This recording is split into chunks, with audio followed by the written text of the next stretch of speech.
जण माझे मित्रमैत्रिणी मिळून मी एक ग्रुप ओपन केला, तो माझा मैत्री कट्टा.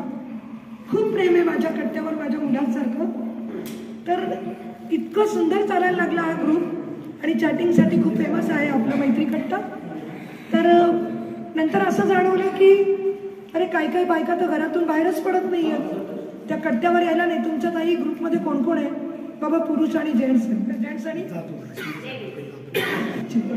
ठीक आहे. मग गृहिणीची निर्मिती झाली, आम्ही गृहिणी काढला. गृहिणीवर खूप छान सगळ्या लेडीज बोलतात. अगदी म्हणजे काही नवऱ्यांबद्दल बोलायचं असेल तरी बोलतो बरं का आम्ही तिकडे. आणि खूप हसी मजाक चालते. सगळे एकमेकांना रेसिपी सांगतात, एकमेकांचं ऐकून रेसिपीज आम्ही करून बघतो घरी. तर इतका सुंदर तो पण गृहिणी ग्रुप चाललेला आहे. तर मैत्री कट्टा याची स्थापना झाली आणि घरात बसून मला खूप तुम्ही सगळे मित्रमैत्रिणी भेटलात, खूप लोकांच्या ओळखी झाल्या, जिवलग मित्र मिळाल्या, जिवलग मैत्रिणी मिळाल्या. नाही तर कोण कोणाला घरात बसून ओळखत होतं नाही का? कुठे वर्धा, कुठे महाराष्ट्र, कुठे राजस्थान, कुठे महाराष्ट्र, असं नाही का?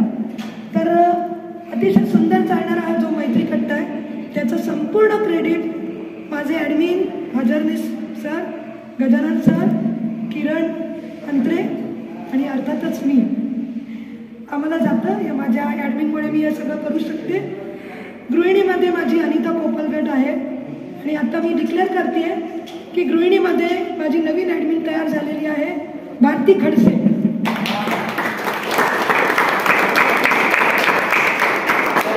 प्रत्येक वर्गामध्ये मला खूप तिची मदत होते, ती सगळं व्यवस्थित पार पाडते. म्हणून असाच ॲडमिन आपल्या नावाची जबाबदारी पेलू शकतो, बरोबर? आणि मैत्री कट्टा आणि गृहिणी चालवण्यामध्ये सगळ्यात जास्त क्रेडिट जाते ते तुम्ही सगळे माझे सभासद, माझे मित्र आणि मैत्रिणी. त्याबद्दल मी तुमची खूप खूप आभारी आहे की तुम्ही वेळात वेळ काढून सुट्टी घेऊन आज इथे आलात.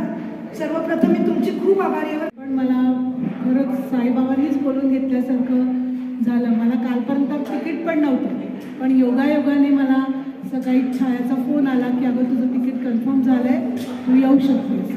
मला इतकं बरं वाटलं की अरे वा, आता आपल्याला सगळे आपले सहकारी मित्र मैत्रिणी भेटतील आणि प्लस साईबाबांचंही दर्शन होईल. यामुळे मी छायाचे खरंच खूप खूप आभारी आहे. तुमचं खूप खूप धन्यवाद.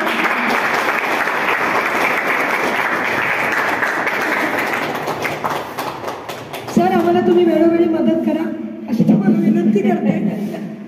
आणि तुमची खूप खूप माझ्या मैत्री कट्टा आणि गृहिणी या दोन ग्रुपतर्फे आणि Chetana association for the physically handicap या संस्थेतर्फे मी तुमची खूप खूप आभारी आहे. आम्हाला एक लेटर दिलं, त्या लेटरवर आमच्या संस्थांचं, आमच्या लोकांचं कर्तव्यच आहे आणि संस्थांनीच फ्री व्यवस्था केलेली आहे.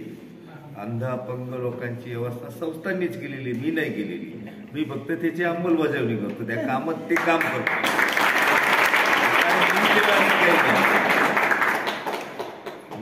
मी म्हणजे माझं स्वतःचं काहीच नाही. मी पेमेंट घेऊन मला पेमेंट देता येईल, बाबा पेमेंट करतोय मला, त्याच्या याच्यात मी हे काम करतोय. माझं तसं याच्यात काही रोल नाही. मी काम करण्याचं काम आहे माझं, मी ते केलंय. आणि तुमच्या या संस्थेला अजून चांगल्या प्रकारे स्वरूप यावं, संख्या वाढावी तुमच्या लोकांची. मॅडमने सांगितलं 75-48 किती लोक होते? 78 लोक होते, 241 झाले. तर सर्व 241चे पुढच्या वेळेस वेतनी डबल व्हावी.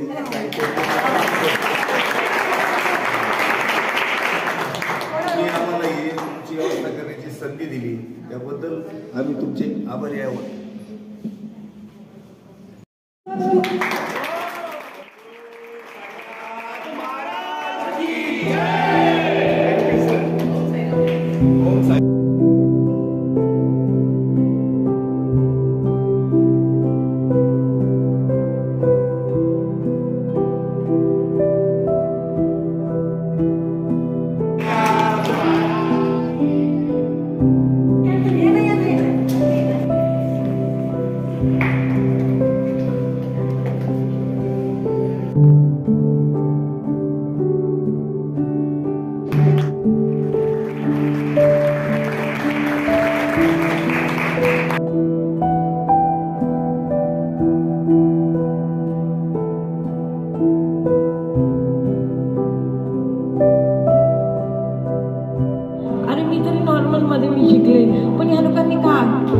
केलं या लोकांना, असं मला त्या संस्थेमध्ये जाऊन या मुलांवर खूप हव्यास हे वाटायला लागलं, वाईट वाटायला लागलं. त्यानंतर मला मी एक अपंग मुक्त बधीर शाळेमध्ये पण जात गेले होते. तिथे पण मला खूप त्या मुलांचं वाईट वाटत होतं. ती रत्नाकर सोनवणे यांची शाळा आहे. त्या मुलांना ऐकायला आणि बोलायला येत नाही. शाळेत जातात ती मुलं आणि आपल्याकडनं तर म्हणजे खूपच हुशार मुली आहेत. त्यामुळे मला एवढा आनंद होतो की आपली मुलं एवढे हुशार किती झालेले आहेत की ते ऑर्केस्ट्रा किंवा काहीतरी उद्योग करून आपला व्यवसाय करतात. काही मुलं मसाजला जातात. खरंच हे खूप त्यांनी त्यांच्या पायावर उभं राहणं खूप महत्त्वाचं आहे आणि पुढे जाणं हे महत्त्वाचं आहे.